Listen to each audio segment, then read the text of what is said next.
Por muito tempo, e eu acredito que até hoje ainda exista isso, no Brasil, eu acho que não só no Brasil, mas na América do Sul como um todo, se falava muito em não realizar o treinamento de força com crianças e adolescentes, principalmente que ia atrofiar, acho que todo mundo já deve ter escutado alguma coisa desse sentido, porém, até hoje, indo em competições internacionais, principalmente que nós temos seleções como Porto Rico, Estados Unidos e Canadá, a gente vê uma diferença muito grande na questão física dos atletas de 15, 16, 17, 18 anos. É incomparável a questão física de trofismo, de potência, comparação dessas três seleções com o resto, até outras seleções da América Central. E hoje, comparando, vou colocar a minha linha, que é o basquete, atletas da NBA com atletas do Brasil, eu poderia facilmente citar, eu não tenho 10 atletas que eu digo que são atletas fortes, que têm músculo no corpo.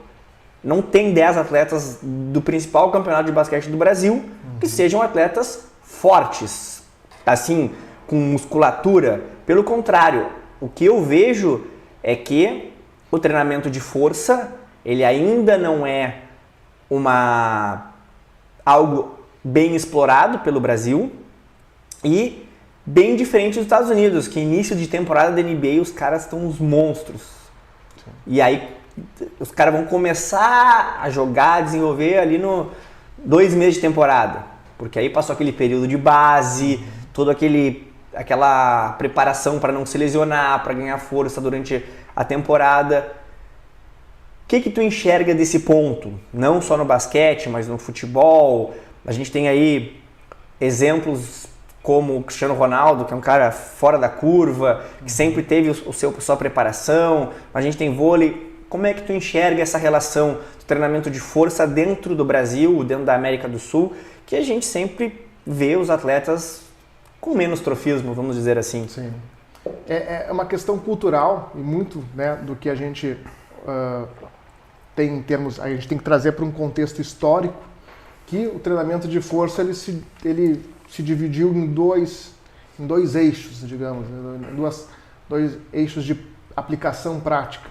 Um primeiro foi a questão lá no meados do século 20, né, 1900, início dos anos 1900, que começou a surgir os primeiros clubes de halterofilismo na Alemanha, que eram vinculados inclusive a uma cervejaria, não tinha essa cultura, né, de entretenimento e treinamento, né, e também as competições, muitas vezes o próprio levantamento de peso ele era vinculado a atividades circenses, e aí ficou nesse leste europeu, nessa cortina de ferro ali, ficou a questão das exibições de força, treinamento de força propriamente dito. Aí teve um rapaz, um senhor lá, o Joe Wader, que viajou para o leste europeu para conhecer como é que o pessoal treinava e identificou 2 rapazes lá, até o último documentário do Arnold ele comenta sobre essa questão do convite para ir lá treinar lá na Gold Gym, na Califórnia. Ele junto, depois o Frank Columbo foi mais adiante, e aí criou-se essa linha de fitness, onde o Joe Wader era um fabricante de equipamentos de musculação, chegava ao ponto que fabricou um monte de equipamentos, uma sessão de 2 horas era impossível você passar por todos esses equipamentos, começou a dividir grupamentos musculares, A, B, C, então foi uma necessidade de mercado de fitness.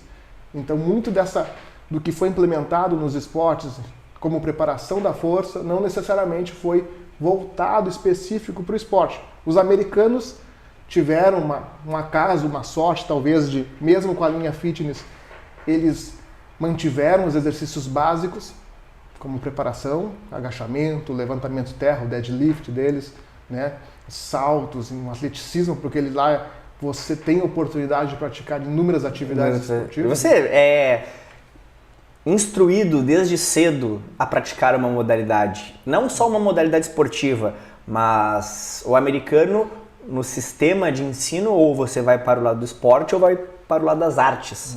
Ou você vai jogar futebol americano ou vai fazer música. Então existe esse estudo no período inverso justamente para estimular, ou você vai usar mais o cérebro ou você vai mais usar o corpo. Então é uma coisa que a gente está anos-luzes de distância.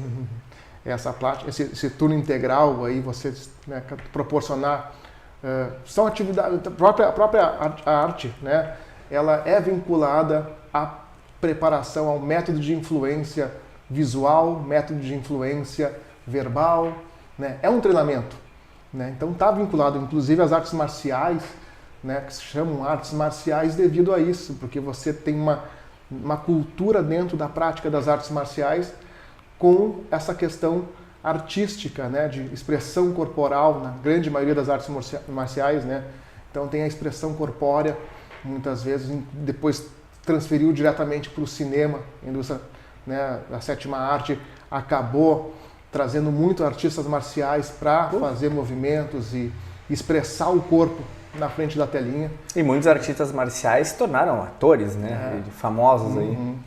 Então, os americanos, mesmo com essa cultura fitness da musculação, eles tiveram resultados, né? Só que no Brasil a gente pegou o lado ruim. Então, muitas vezes o que acontece foi transferido somente a questão fitness para o esporte e, logicamente, a partir do momento que você realiza muitas repetições de forma lenta, né, você não vai ter a transferência para o esporte que necessita de um potencial de recrutamento neural de alta magnitude. E que você tem que ser rápido, né, para ganhar do adversário, para passar pelo adversário, para derrubar o adversário, você tem que ser mais rápido do que ele. Né? Não, se você está treinando na sala de pesos de forma lenta e repetitiva, né, várias repetições, você está indo para um outro caminho de hipertrofia, vai aumentar a tua densidade muscular, mas vai ser líquido, é um inchaço da célula, é hipertrofia sarcoplasmática, diferente de um treinamento mais voltado para adaptação neural, que é uma hipertrofia miofibrilar, que vai te dar uma densidade maior muscular, em termos osteoarticular, ligamentos, tendões, e vai ser transferido para o esporte.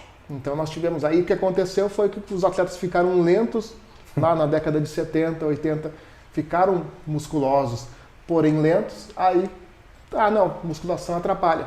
Então até hoje a gente observa treinadores que são de uma característica mais empírica. Da velha guarda. Da velha guarda. Old school, que são treinadores que têm um olho muito bom, que têm uma experiência muito boa, porém, eles, quando vão falar sobre uma área que não é deles, que é a preparação física, a preparação da força, e geralmente, como a gente tem uma estrutura pequena ainda, amadora em termos de esporte, nós não temos, na grande maioria dos clubes, não temos um treinador especialista da modalidade, um preparador físico, um preparador da força, um fisioterapeuta, não tem um staff muito grande. Então, geralmente, o treinador acaba sendo tudo. Sim. E aí ele... Principalmente quando a gente fala em categoria de base, né? Com certeza. E aí que vem a complicação, porque daí, quando faz o treinamento de força na base, é a musculação fitness. E aí, logicamente, ela vai ser contraproducente em termos de rendimento.